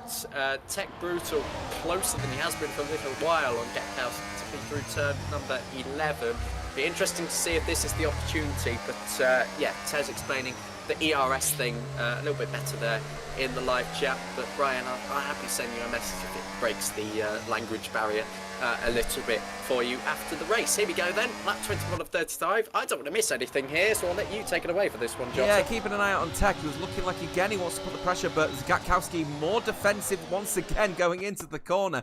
Gatkowski keeps diving to the inside line. He feels like there is potentially a move on each time from Tech, because Tech has sort of got into the head a little bit of Gatkowski here, because he went for that half lunge down the inside line, and now Gatkowski feels like he needs to defend it each time, but that's leaving him in a vulnerable position versus BRT's Joe Murphy, who is taking the ideal racing line. So that could be something to watch, especially if Thomas Covers decides to get in the mix a little bit as well. As we've got people asking the question, why is the screen of the wheel black? It is a little bit of a visual glitch. I haven't set the game up to be in this particular way, but it is ideal because it falls within my sort of ethos, if you will, to not show the electrical energy of these cars and let them race. And I think Rayen asking the question of, can we please see the battery of these cars? Well, as a TTM driver, you can understand why I'm not helping your teammate Thomas Covers in P4 at the moment, Rayen. Keep an eye out on Gabba Santos. He's now actually started to put a little bit of pressure on the Thomas Covers, as he's actually started to potentially build a gap on Epic Vale. No, he's actually had a good couple of corners. Oh, he's pushing him around the final corner. Epic Vale wants this move done. I think he's perhaps going to use overtake, but with the DRS available, is he going to get a move done potentially towards the front? We have got Gatkowski getting into a battle. Tech Brutal is going around the outside. He's boxed in versus the ETA guys. This could be critical. Gatkowski around the outside. What a move from the Cedar Phoenix Igniter to get that move done. He leads the Grand Prix. About overtaking Joe Murphy. There's your answer. And he's got Tech Brutal as well in his back pocket. No room there for all three of them. So Gatkowski swept around the outside, I should say, at turn number 2, and he now has the lead of this Hungarian Grand Prix. But you have to say, still BRT firm favourites for this one. It's now been proven possible that you can overtake short straights, but have BRT got the battery power, got the straight line speed to be able to respond to the remaining 13 laps of this race. We've lost our second car in this one. It's TTM Mubarak. Azem and Marketos again getting a little bit too close for comfort. Feel like there was a nose stick stuck in there somewhere to potentially make a move. Epic Vale is ahead of Gabor. They're side by side now through the final corner. This is an unorthodox place of the circuit. Can Gabor hold the inside line? Still side by side on the exit of the corner. And now a gap starting to form between Thomas and Epic Vale. Yeah, and that's critical, isn't it, now here, as we've got Tech Brutal also trying to get in the mix, but he can't get close enough rather to Gatkowski. Thomas Covers also trying to get in there, but the TTM man not able to get in any kind of position here. No issues as regards of Gatkowski and Thomas Covers, by the way, with Mubarak retiring in the pit lane. Again, one of the worst Grand Prix I've seen from over in a very long time. Thomas Covers can now manage his own race. Gatkowski can also manage his own race, as his teammate is 35 seconds back from Duncan. So there's nothing to really worry about in terms of the team game. It is now all going to be about their own individual races. And that is going to mix it up, because you've got the likes of Shazoo in 6 and 7, ET8 in 5 and 8. But you've got BRT in 2 and 3. This is going to mix it up. We've got 11 laps to go in this particular race, and I tell you what, it should be an absolute blinder. Answers on a postcard of who the winner's going to be, because it is really blown out there. I've got no clue. Wide open now, since Gatkowski has taken the lead of this one, and it would be, I think, one of the performances of the season. Where did he start the grid? I can't quite remember. P8, according to the race director, and that would be spot on. So from 8th to 1st in this one, pitting a lap earlier than Tech Brutal and Co. A few laps earlier, in fact, than Epic Vale, 2 laps between the two of them. So he's undercut himself into this position. He's taking on 2 BRT drivers who have been at the very, very top of their game this evening, it has to be said. And now he's leading the race with one of the most superb overtakes I've seen all season on 2 cars on a track where you can't really overtake unless you do something spectacular. That's exactly what the pole has done. He leads with just over 10 laps to go. Wide moment for Tech Brutal. Is there starting to be a few cracks showing for BRT? Potentially, is the question. Is classic Gatkowski, in my opinion, as well. Got starting to get the time penalties coming in thick and fast. Really classic racing from Gatkowski. I remember back in F1 22, I think it was, or 20, maybe earlier 23, where we start to see a real shining driver in Gatkowski, and that is just exactly what I would have expected from a man who, to be perfectly candid, I've been highly critical of over this particular game cycle. But you know what? From a racing perspective, he doesn't half bring some real fun when it comes to the actual circuit. So fair play to Gatkowski. Exactly what is needed for CPI to take what is going to be a very good win indeed. But he's got to defend from the likes of Tech and the likes of Joe Murphy. He's been defending from Tech all the way through this race, so he thinks he's definitely got him covered. Has he got him covered? Definitely no move going into turn 1 between these two. Yeah, again, BRT thinking about timing again here and thinking about risk, because they're outscoring Shizou. They will probably nigh on match them now in the championship. The maths will be more clear at the end of the race, but is it worth throwing it up the inside unnecessarily, perhaps handing positions to those further back if they start to trip over themselves for the sake of a singular race win? Because I don't think so. I think based on this race, again, it's another obstacle, it's another deficit they've closed up, probably for the second or third time this season, where they've lost the championship lead. They've fired straight back and hit back with some great points. I think notably, obviously Texas was a big one with the 1-7, could have very easily been a 1-2. They weren't in the championship lead on that day, and they retook the lead of the championship. So BRT, I think now just got to do what they do best and respond to what Shizou did to them last week and play the safe game. Yeah, I've just put my thinking cap on at the moment, and I literally have. I've just put my flat cap on to really think about this particular one. Epic Fail's tyres are not looking good. He's now starting to slide, going through the medium speed corners, and that is seeing him lose a little bit of time versus Thomas Covers here. So ETA now starting to struggle perhaps with their hard tyres, which would be critical considering they were the ones who pitted later than everyone else at the moment. So keep an eye on Epic Fail, because he could start to lose a little bit of time too. Guess who? Team Shizou in 6 and 7 at the moment. Azim trying to make the overtake, but again, just stuck in that little battle for 6 and 7 between the two Shizou men. Thomas Covers just trying to close down the gap once again on BRT's Joe Murphy. I'm looking at the chat as well, actually, and one of the drivers as well, one of the drivers for TTM, actually, in Sam, has said Covers is not being aggressive enough, which, when you're asking a TTM driver to be more aggressive when they've got 73 penalty points to their name, Joseph, not the wisest idea when it comes to the situation, as Epic Fail once again sliding around the medium speed corners at the moment. I'm wondering here if his tyres are starting to fall off a little bit. Yeah, potentially. I don't think there's a puncture risk as such, but as I say, it's still a high degradation track, and still a lot of temperature at all times during the lap. Maybe not overheating as such, but maybe Epic Fail is just starting to experience that. You know, the max pressures are... Oh, Tech Brutal's completely overshot. Missed the corner entirely. He's off the track in spectacular fashion. Such late braking. I'm not sure where he's going. He still rejoins ahead of Joe Murphy. Epic Fail! Epic Fail! Oh, ghosting involved there as he collides with the rear left tyre of Joe Murphy. That all stems from a bit of recklessness from Tech Brutal, missing his braking point entirely. Cracks enlarging for BRT. Yeah, I think they've been definitely caught out by Gatkowski here. Definitely not what was expected within the team strategy, but Gatkowski's excellent racing has almost certainly caught BRT a little bit napping here. They're looking a little bit fragile, which, considering they're in 2 and 3, is absolutely a very unusual situation, isn't it, for the likes of BRT? Because the bruised limes you would have expected to be feeling comfortable. Oh, Epic Fail once again through the right-hander, just not finding any comfort at the moment on what seems to be a graining set of hard tyres, as I've got TTM Sam shouting at me. It's saying, I am not a TTM driver, in full capital letters. No need to shout, my friend, just say it and it's absolutely fine.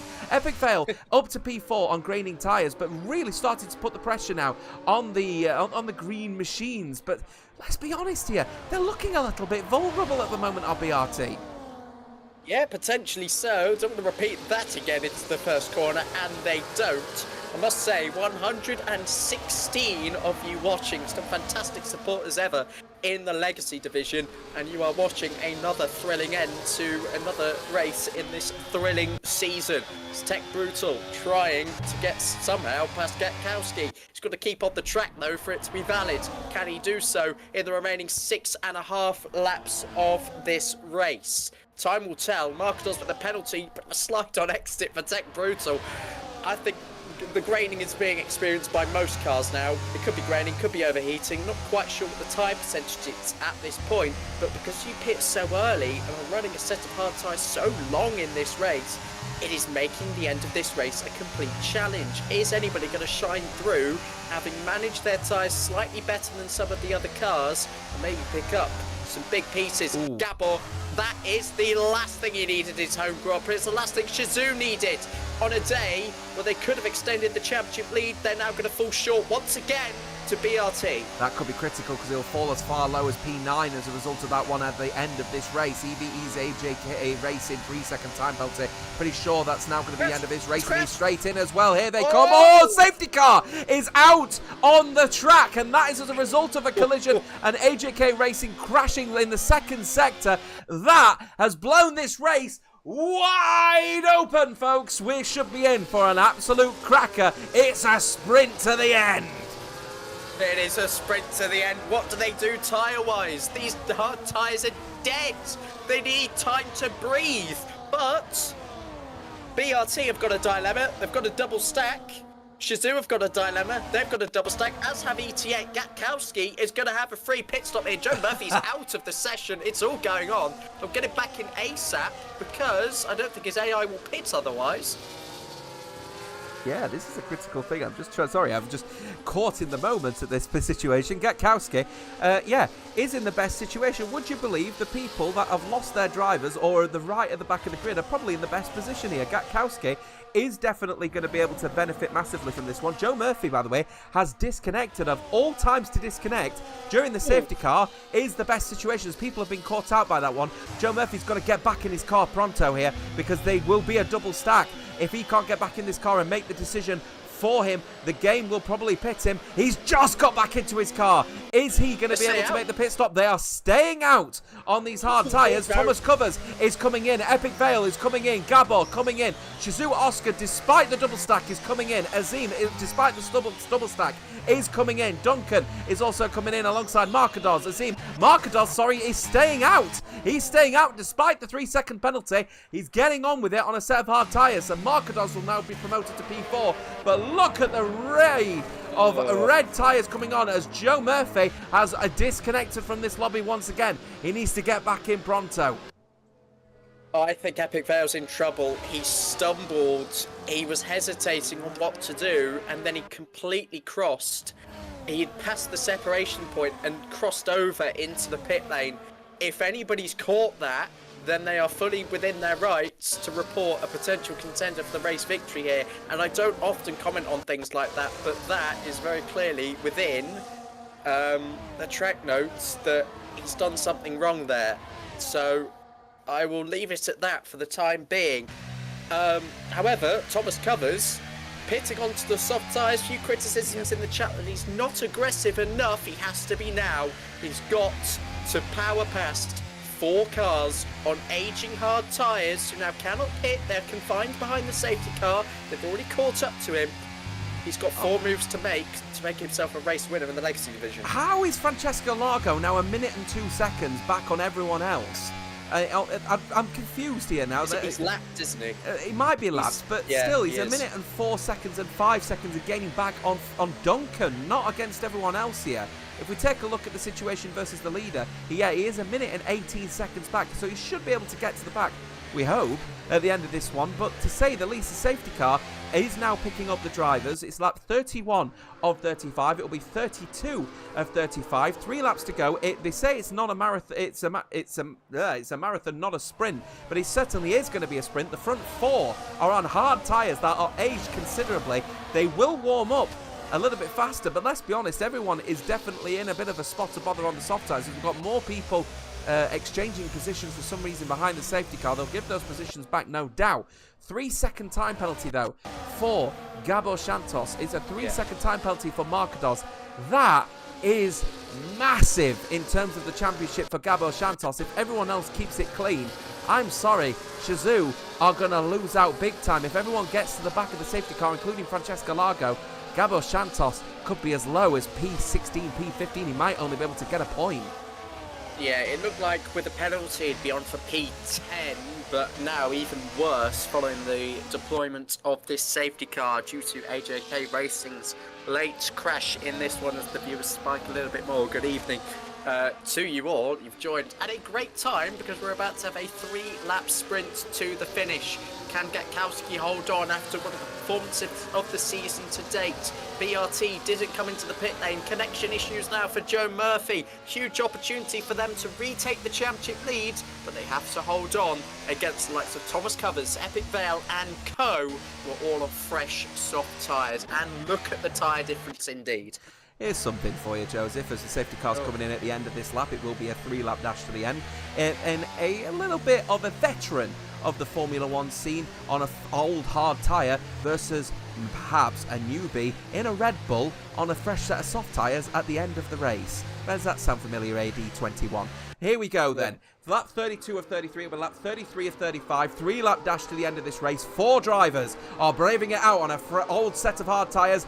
Everyone else behind is on a fresh set of soft tyres who has just caught up to the back, except Francesco Largo, who's 1 minute and 36 seconds back. Here we go. We go green again here in Hungary, and it is a great start from Gatkowski on an old set of hard tyres. Markados is already getting completely swarmed by Thomas Covers, who's now up to P4, and Markados will sink as low as P6 as Epic Vale is trying to keep up as close as he possibly can. Gabor Santos also gets the move done. Ryan, his teammate, gets the move done as well. Thomas Covers 0.6 of a second versus the likes of Joe Murphy. He's going to try and close this one up and get this move done as quick as he possibly can, but it's not going to get done until at least the 3rd sector. Oh, I can't see a way in these guys defend. Thomas Covers has just gained about half a second through turn 4 alone. Stupid grip on display on those soft compound of tyres. Thomas Covers aided as well by the fact he had a very clear run at Markados. Oh, so on contact! Epic Vale is off the track! Epic Vale tried to squeeze through on Thomas Covers and is now off the road himself. Desperation there for Epic Vale, who could have been in trouble already. Maybe even more now as Joe Murphy defends for his life. Yeah, Joe Murphy defending really, really aggressively now against the likes of Thomas Covers. He's going to try and look for it. That is what happens when you decide to go for a move that just simply isn't there. Here comes Gabor Santos getting the move done. He's boxed in around the outside. Thomas Covers. Oh, they collide. And that's going to allow TF10 Ryan. DRS is now enabled as the track is starting to darken a little bit. Hopefully no rain falling at this part of the race. Thomas Covers has lost the positions, and as a result, Gabor Santos get the move done. Oh, it's an absolute mess out there at the moment between all of the soft tyre runners. It is not clean. It is not pretty. Gabor Santos is up to P3. Here comes Tech. Oh, it's getting really messy up there now as people are starting to get into a real tank. I can't keep up. Oh, it's a massive collision with Gabor Santos. He's now down to P14 as a result. Lap 34 and 35. Everyone is ghosted across the sphere. As it stands, GT10 Lorenzino might be on the podium as it stands with Epic Vale's time penalty. Out of all nowhere, GT10 is on the podium. This is absolutely ridiculous. I'm seeing cars make it 3 wide in places where they should absolutely not go. I'm seeing cars, abuse their grip because they think they have so much more and that gives them the right to some corners. That's exactly what I'm seeing here. And, they've just made a mockery of what has been a brilliant race. Oh, Ryan's trying to get in there as well. Sorry to interrupt, Joseph. Is he going to get in the DRS? It's pretty critical here. He needs to get in the DRS of the likes of Gatkowski. He's still on the old set of hard tyres, but he's managed to find half a second in just a few corners. Ryan is now going to be pushing so hard to get as close as he can to Gatkowski. The move is not going to be done in turn 1. That is almost a given. It's going to be done in turn 2. We're going to be focusing on this battle. Oh, what is Gatkowski doing? He's getting so early on the brakes and not pushing at all, and might have actually costed Ryan an opportunity to go for the move into turn 2, and he certainly has, and that is going to allow Epic Vale, who's got that time penalty, remember, to potentially get into the mix. Is Ryan going to go for the move into the next corner? He can't. He's going to have to do it in an unorthodox place if he wants to get this move done, but those soft tyres are working an absolute treat for TF10. Are they going to be able to get a race victory out of the end of this one? That is going to be the question. Oh, Gatkowski is really, really holding everyone up now as he's trying his hardest to leave no doors open. Oh, and that gets into a collision with Gatkowski, who again is trying his hardest to hold on for dear life. He will try his hardest here on these old hard tyres, but look at the amount of grip. Epic Vale is trying to get in there as well. Lorenzino is also in around the outside. Ryan will go, but the move is not there. He's squeezed off in the battle. Here comes Epic Vale as well around the outside. This is the last lap of the race. Oh, Ryan, what a move. A double overtake down in there. Oh, it's a collision with Gatkowski. Can you believe it? Now, nowhere in this race, TRT has won the race from the back of the grid. Zane has won the race from the back of the grid from Lorenzino and from ETA to Zim. Oscar's hold on for P4, Thomas in P5. My voice has completely fallen apart from Rappi. Ryan, Fede, Gatkowski finishing in the end in P9. Zane has done the last to first challenge. He wins the race from P20. That's a racing team of WOR Legacy Division winners here in Hungary, and how, I don't know. From 19th on the grid, the Italian takes victory, and that was absolutely carnage, and that is not the ending the race deserved. Just on record. It was a completely clean race, wasn't it, Joseph? But yeah. in the end, the soft tyres and the safety car brought by EVE and AJK Racing has just made an absolute mockery of what was a fairly clean race. And in the end, TRT Zane has won the race from the back of the grid to become what I think may be the first person ever in World Online Racing's Legacy Division to win the race from P20. Is an absolute amazing achievement. And GT10 have got P2 as well. That's massive in their battle with EVE because of course they're down in P9. I'm absolutely completely lost for words, to put it bluntly. ETA managed to get P3 in the end. That could be massive. We'll see what the championship standings are at the end of this one because I've got no clue what it's going to be. But what an absolute fabulous race victory from TRT Zane, who wins from 20th place, the back of the grid. He wins from Lorenzino, from Azim in P3, Oscar, Thomas Covers, then Rappi, Ryan, Fede, Gatkowski and Simbarox 1. Gatkowski, no doubt, maybe in a bit of spot of bother as a result of that collision later on in this race. Joe Murphy in the end, P12, Tech, P15. That's horrible for BRT. Down at the back, there they are for those that DNF'd. What an absolute blinder of a race. I have got no way to be able to calculate who the leader in this championship is. All I do know is ETA have definitely benefited, but the time penalty for Gabor and then the collision has cost Shazoo big time. We'll know what's going to happen going into Britain, Joseph, where we'll have the final sprint race of the season on April 1st, April Fool's Day. What I want to know is, what are those standings? And I'm sure all 152 of you who are tuning in want to know what those standings are. Luke, if you can hear us, please, my friend, get them done before we finish this stream tonight. Yeah, I'm just on the spreadsheet just in case they do update. But can we just talk about the first 30 laps as one race, and the final 5 laps as a separate race, because they were not the same thing. That is obviously the story of this year's F1 game, and I am just sitting here now imagining what lap 22 of 22 will be like in Belgium. Everybody piling into the first corner, not wanting DRS, potentially 3, maybe 4 teams in the championship fight. That is going to be the most ugly scenes you will ever see. And I feel like that there has to be some pretty stern warnings, potentially as worse as disqualification if, things end up like that going into the final few rounds. But yeah, overall, I think a few drivers exploited their power on the soft tyres there, expecting drivers just to move. And of course, the hard runners were obviously going to sit and defend, because it's a decision you've got to make at the front of the grids that if you pit, you risk everybody else staying out, you lose a ton of track position. Gatkowski and the 2 Saubers, so the 2 BRT drivers, obviously did not pit that gives scope for everybody else behind them. Get on a set of soft tyres, and they're all in unison. Get on a set of soft tyres, bully them, because they have absolutely no hope in defending, and that's exactly what we saw.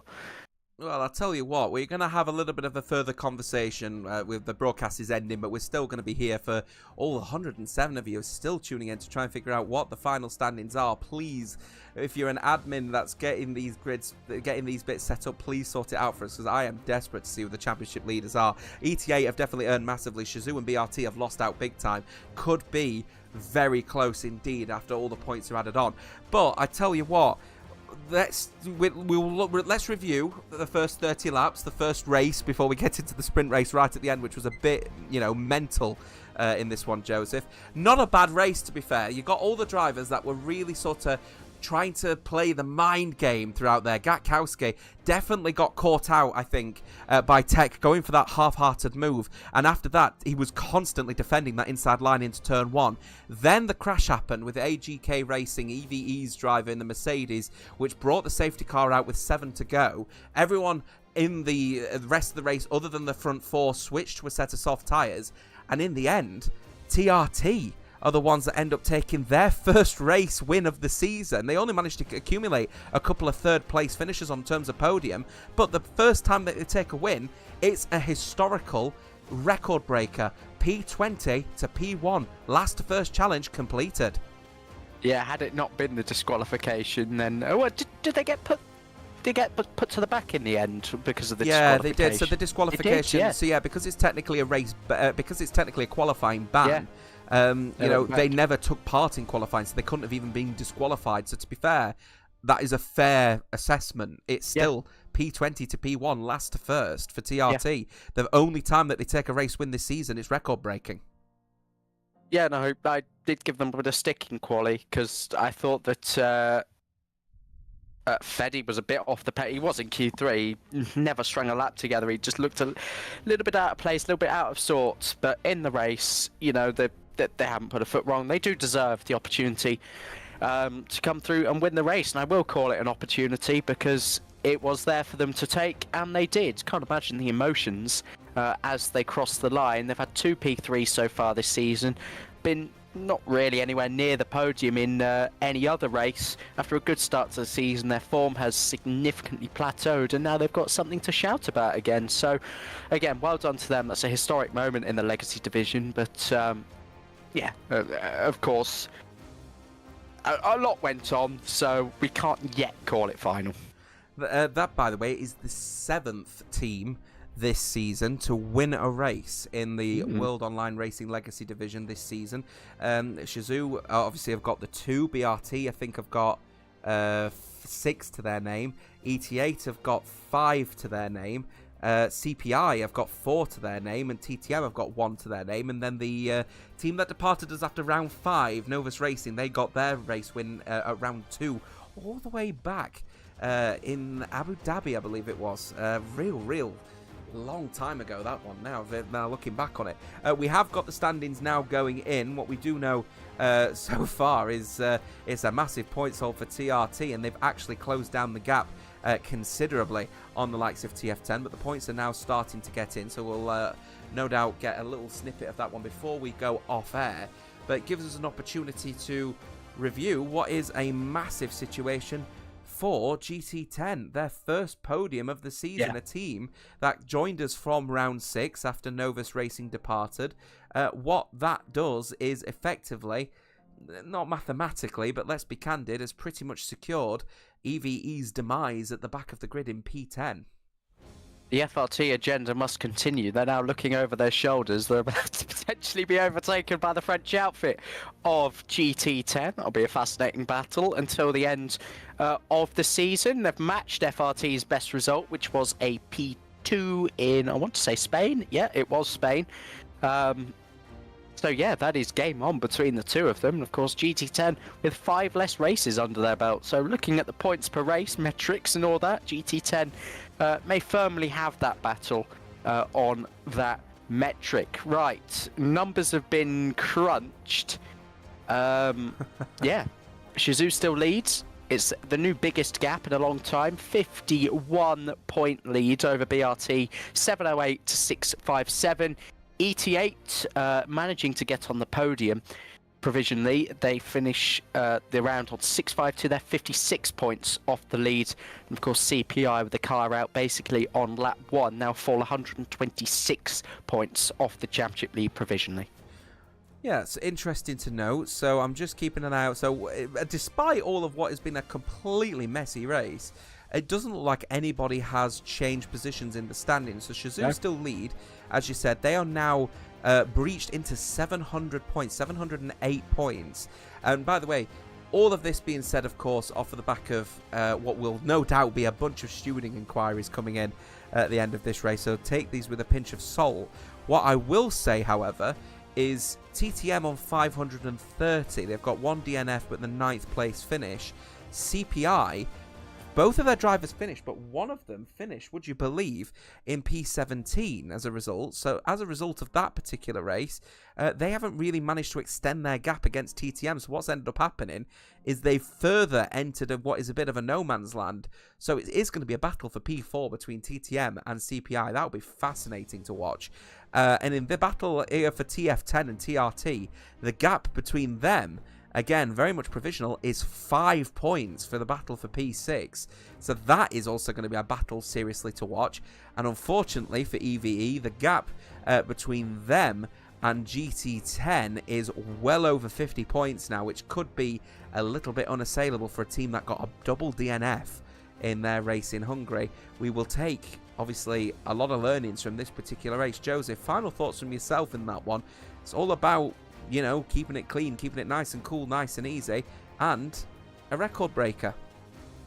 Yes, obviously a feel-good story at the end of the race, no doubt about that, but yeah, some stern things need to be had in the stewards' report.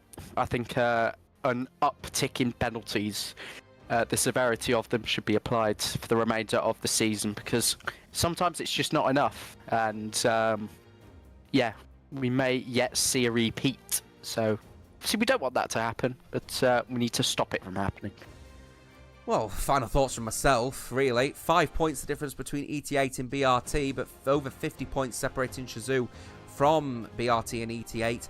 Shazoo may argue that they've got one hand on the trophy now, but let's be candid, it only takes one race to go wrong and this championship is blown wide open once again. Just take a look at what happened in the last 5 or 6 laps of this particular Grand Prix.